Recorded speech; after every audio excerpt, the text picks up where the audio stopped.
Alors, en ce qui concerne l'interpellation du ministre concernant l'épicentre du coronavirus, appelé Covid-19, au niveau de la région de Dakar, moi je pense qu'il y a un gros retard. Il y a un retard à l'allumage, il y a un retard au démarrage, à l'atteinte de la vitesse de croisière vers le pic de l'épidémie. Pourquoi? Ils ont très mal analysé en fait cette pandémie. On l'a vu au niveau des États-Unis, c'est New York qui est le gros épicentre, c'est-à-dire les grandes capitales, la Californie.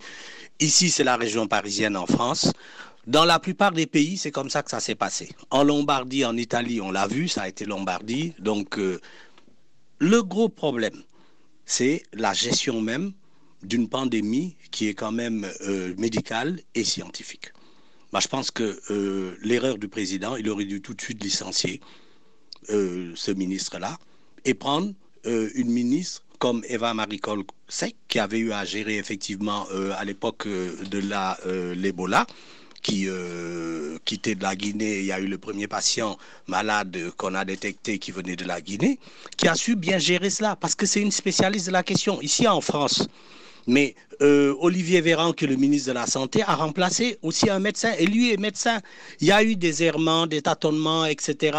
Même des erreurs et de communication par rapport au masque en disant que le masque, parce que personne ne maîtrisait. Mais quand même, ils sont en train de bien gérer, de telle sorte qu'actuellement, ils sont en plein déconfinement. La pandémie, effectivement, les épidémies au niveau des hôpitaux, c'est en train de se désengorger. Mais au niveau du Sénégal, c'est le contraire. Ils ont pris comme mesure un couvre-feu, mais le couvre-feu ne sert à rien du tout. Les gens, la nuit, ils sont chez eux. Il suffisait de fermer les bars, les restaurants, etc. Il n'y aurait personne. Et le port du masque aurait dû être obligatoire depuis longtemps au niveau du Sénégal, mais ils ont un gros retard. Et maintenant, dites-nous, Monsieur Alkali Diouf, il est évident que nos autorités s'y prennent mal concernant la communication. Et que faudra-t-il faire pour rectifier le tir?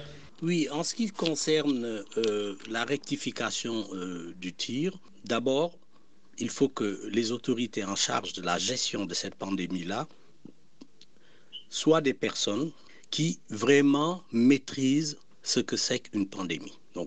Il y a un comité, je pense, de supervision qui est médical, mais on a vu au travers de la presse que même le docteur Seydi, le professeur Seydi, excusez-moi, qui est en charge à l'hôpital de Fann quand même de gérer tout ce qui est cette pathologie-là par rapport aux personnes qui sont infectées ou qui sont hospitalisées.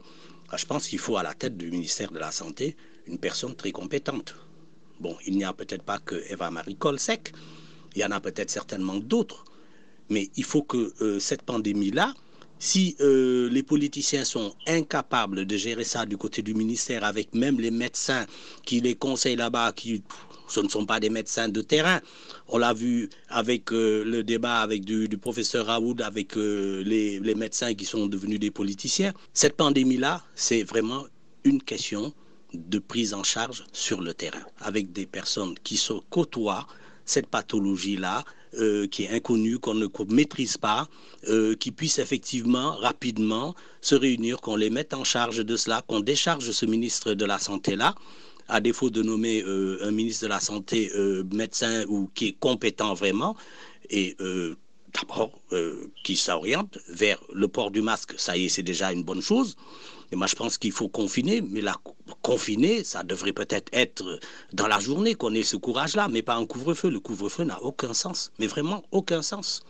Voilà, ou on ne confine pas. Si on ne peut pas confiner parce qu'effectivement les populations ne vont pas pouvoir se nourrir, mais c'est pas en donnant du riz, des tonnes de riz qu'on distribue de l'aide alimentaire, les gens ils vont manger, ils auront le ventre plein, petit nègre content, mais ils vont mourir après s'ils chopent ce virus. Et c'est en train de cette pandémie, les chiffres sont en train de monter tous les jours, il y a des morts, mais ça va continuer comme ça jusqu'à quand?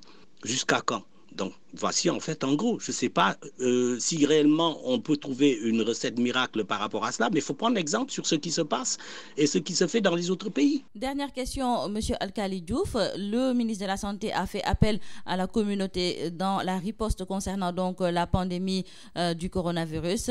Aussi, c'est un message qui vient un peu tardivement.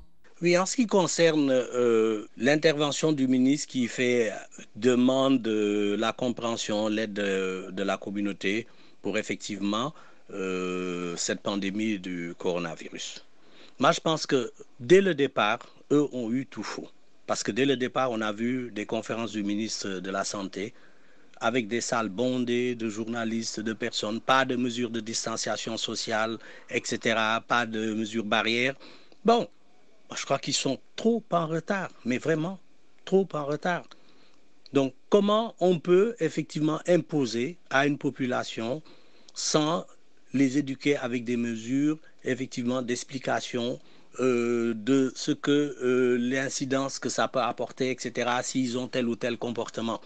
Eux, nous les voyons tous à la télévision qui faisaient des conférences, qui enlevaient le masque. Jusqu'à récemment, il y a eu un ministre aussi qui a enlevé parce que soi-disant, il étouffe. Alors, lorsque vous ne donnez pas le bon exemple, vous ne pouvez pas imposer aux gens de faire ce que vous leur dites et que vous ne faites pas. C'est la raison pour laquelle, moi, je dis, il y a un échec, mais un échec lamentable. Monsieur Alkali Diouf, je vous remercie.